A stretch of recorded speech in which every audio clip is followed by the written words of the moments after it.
So remember back at the beginning of Plato's Republic, we talked about the game that he plays of civilizations, right? If you've ever played Civilizations, it's where you kind of build up a city from the ground up, right? And this very much, this sort of thing is obviously on Aristotle's mind. He talks about and critiques the Republic in great detail in the Politics.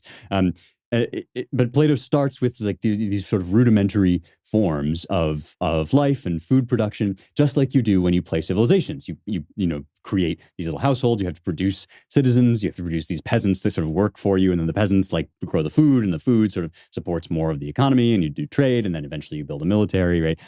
And once you get to self-sufficiency, right? Once you have all the forms of life, the highest forms of human life contained within this community, within this sort of like little civilization that's built up, you have a city. And Aristotle is saying those are not just people that happen to occupy the same space, and they're not even just people who have a sort of non-aggression pact with one another. They are people who are committed, by definition, right? Who are committed to laws, right? And this is why this phrase, a government of laws and not of men, is so important in our history and in our traditions. And I'm going to get into this more in a little bit. But, when each household lives as a city unto itself, even if it's next to a bunch of other households that are getting along with it, that's just a bunch of disparate little mini communities. That's not actually a city for Aristotle, because it's not a form, right? It's the matter of it is there. The hule, the people are there.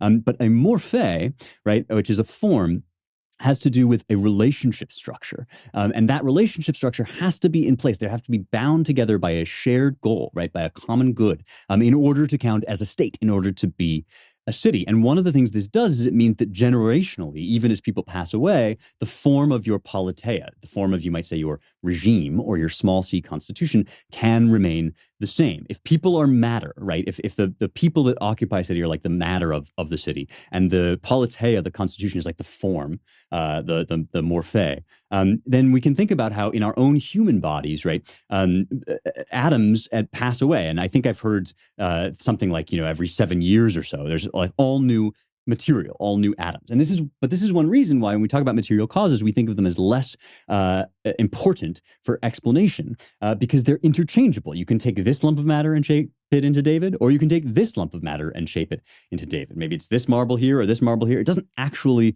change the nature of a thing. And similarly, right, if people are like the atoms in the human body, then they can pass away and pass on through tradition their ways of life to others.